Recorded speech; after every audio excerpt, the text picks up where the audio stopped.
So, are econ students better off today or were they better off in 1980? We have to do the deflating to find out.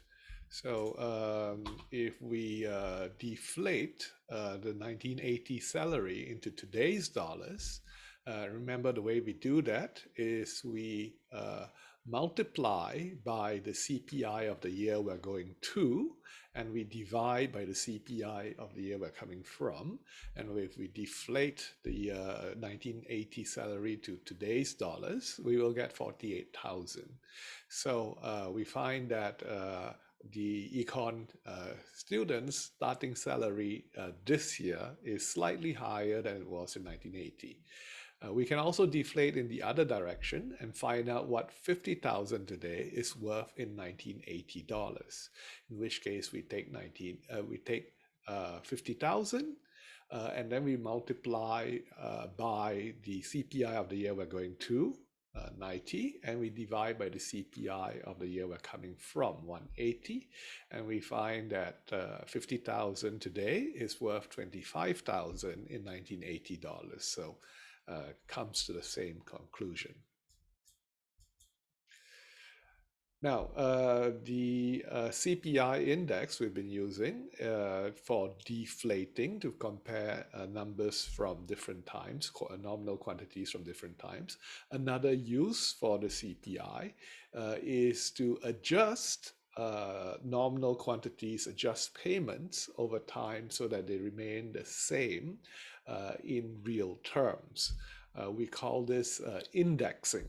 Indexing is when we adjust the nominal quantity or nominal payment in order to adjust for inflation that happens. For example, in the US, where they pay Social Security payments to retired people, these Social Security payments are required by law to be indexed to inflation. So if the inflation rate was 3% this year, then the payments made to the Social Security recipients, the people who are receiving Social Security, these payments will go up by 3% per year. By 3% in this year if inflation was 3%. This is required by the pre-existing law of the United States, so it doesn't require any new law, any adjustments. It just happens. Similar thing will happen if you're employed by a large multinational company. These large companies normally index your wages, index your how much they pay you to inflation. So if inflation was 8%, they will automatically pay you 8% more. It's something that's in your work contract that there will be an adjustment for inflation. So let's have a look at an example of indexed wages in a labor contract.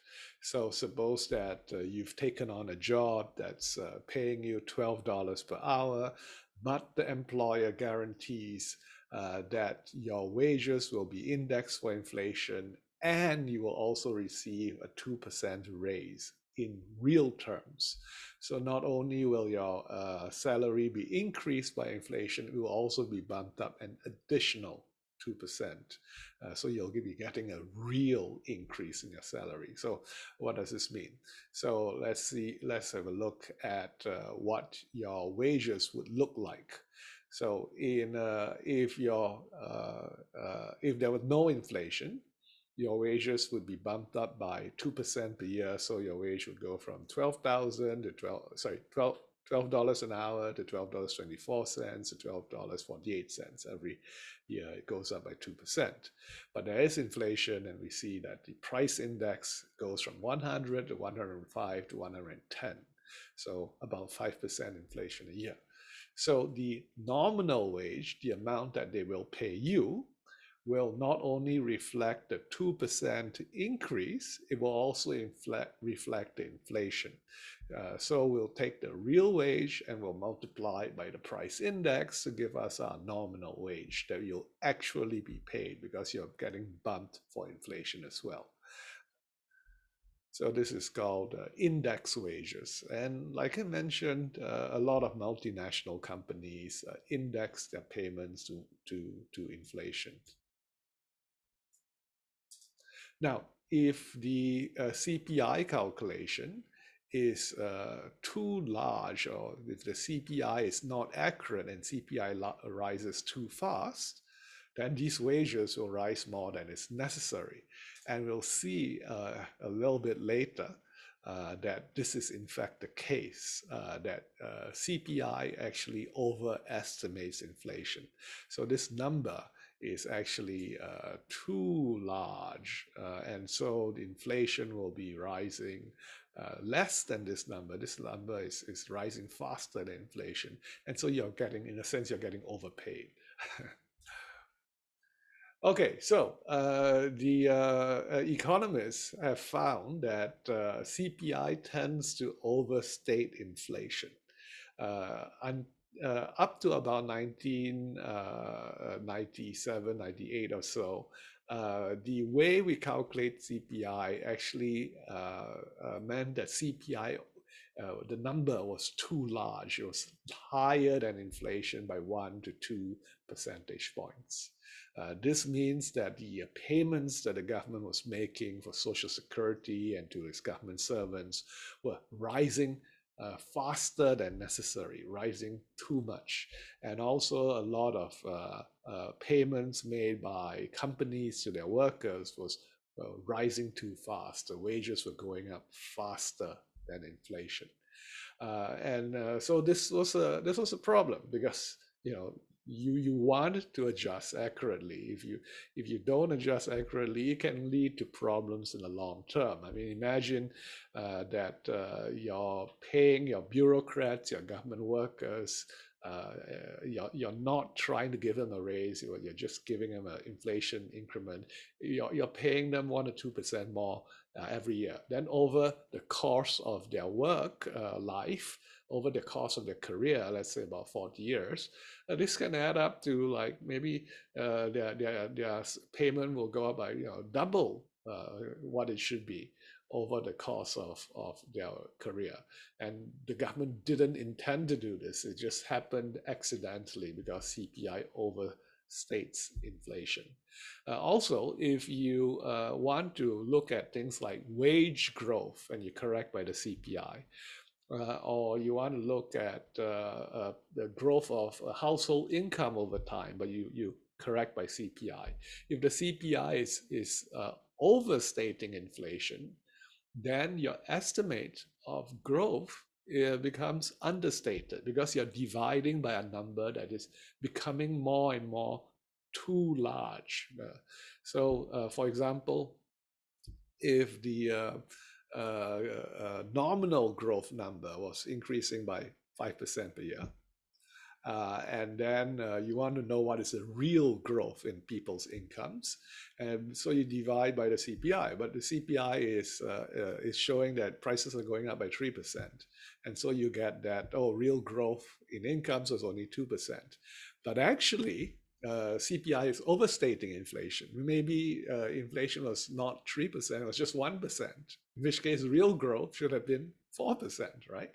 So if your CPI is overstating inflation by 1% per year, it means your real income is understated.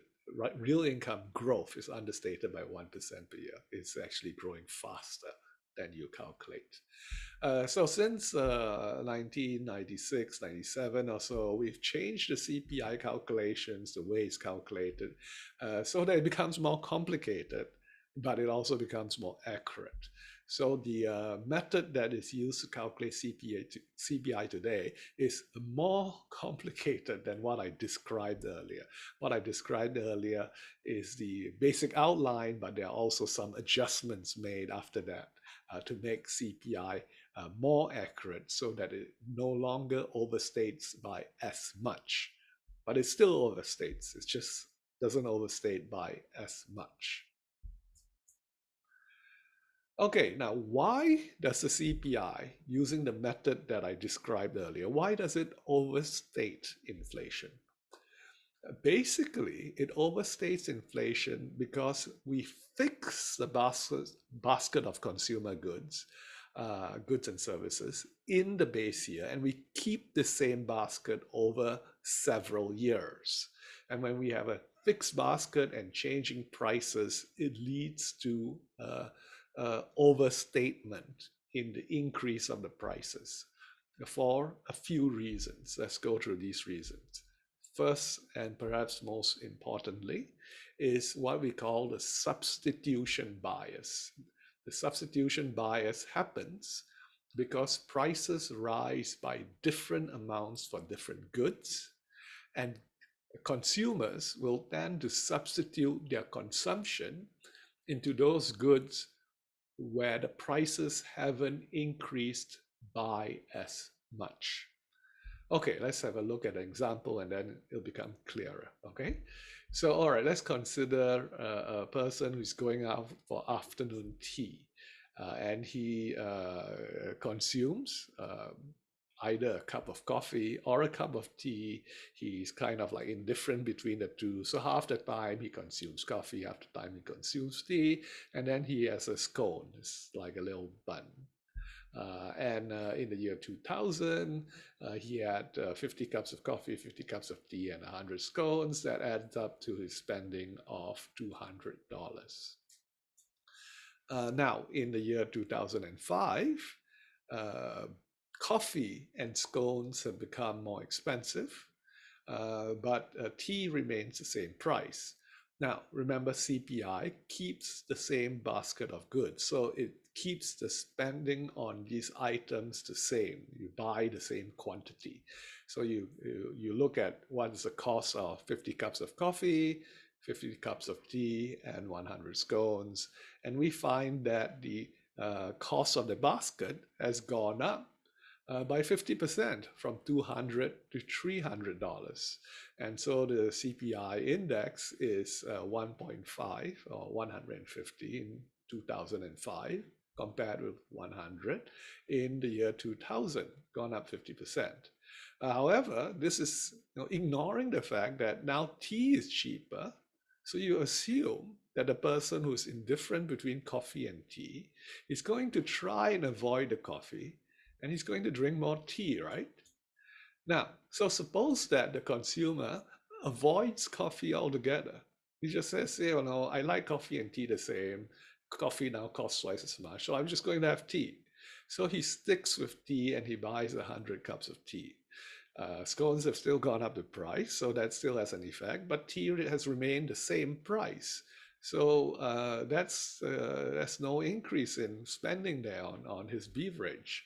He still is spending the same amount on his drink. Now we find that his actual spending, because he substituted into the cheaper good, is 250. So his actual increase in cost of living is only 25%. The estimate of a 50% increase in cost of living is too high. And so this is why our CPI overestimates inflation, because it doesn't take into account the fact that consumers will naturally substitute into goods where the prices don't rise as much. And so this keeps their cost of living, the cost of their basket lower than the cost of the basket if the purchases were still distributed in the same way as before. And so CPI doesn't take into account substitution. The CPI number is biased too high. So over time, then, because goods are changing at different rates, consumers substitute towards goods that are cheaper. CPI misses the substitution, and therefore it overstates the cost of living. So this is one problem with the CPI. Now, another problem with the CPI is that over time, the quality of products tends to improve. Technology improves, things get better. And so if we're just comparing the same thing over time, it actually gets better over time because technology is better. but the CPI doesn't quite capture this. So the most obvious thing is buying a computer. Let's say I bought a laptop. The cost of laptops that you buy really haven't changed that much over 10 years. I maybe I spend 10,000 RMB on a laptop this year. If I bought a laptop 10 years ago, I would have spent more or less the same 10,000 RMB. But it doesn't take into account the fact that the laptop this year is so much better than a laptop from 10 years ago. Faster, able to do more things, just better in almost every single way. The same for TVs, the same for phones. Think of an iPhone from this year compared to an iPhone from 10 years ago. Same for cars as well. So quality improves, generally speaking. The quality of products improves over time because technology improves over time. It's really hard to adjust for this. So that's something again that CPI misses, and so in a sense we can say that the CPI is overstating inflation because if the price went up for a product, it might be because the quality is better. We don't really catch this. Uh, Third problem of CPI, again rooted in the fact that the basket is fixed. The third problem is that new goods are continually being introduced into the economy, and these new goods are not in the basket that was set in the base year. Now, whenever a new good is offered on the market by economic theory, by consumer theory, this introduction of a new good will will increase the utility of the consumer, will benefit the consumer because it's an additional choice. You don't have to take the choice, but now you have a choice. See, if a new good is introduced, we can not buy. If we don't buy, we are not hurt, same as before. If we do buy, it's probably either because it's cheaper or it's better. So a new good essentially gives us a higher living standard or a lower cost to maintain the same living standard. So new goods, we can say, lower the cost of living, reduce any increase in the cost of our consumer basket. But new goods are totally ignored by the CPI method. The basket is fixed in the base year. New goods don't enter into the basket at all. So CPI method of calculating inflation, of estimating inflation, totally misses this effect. And so CPI will tend to report a number that's too high. So tend to report inflation that is higher than it actually is.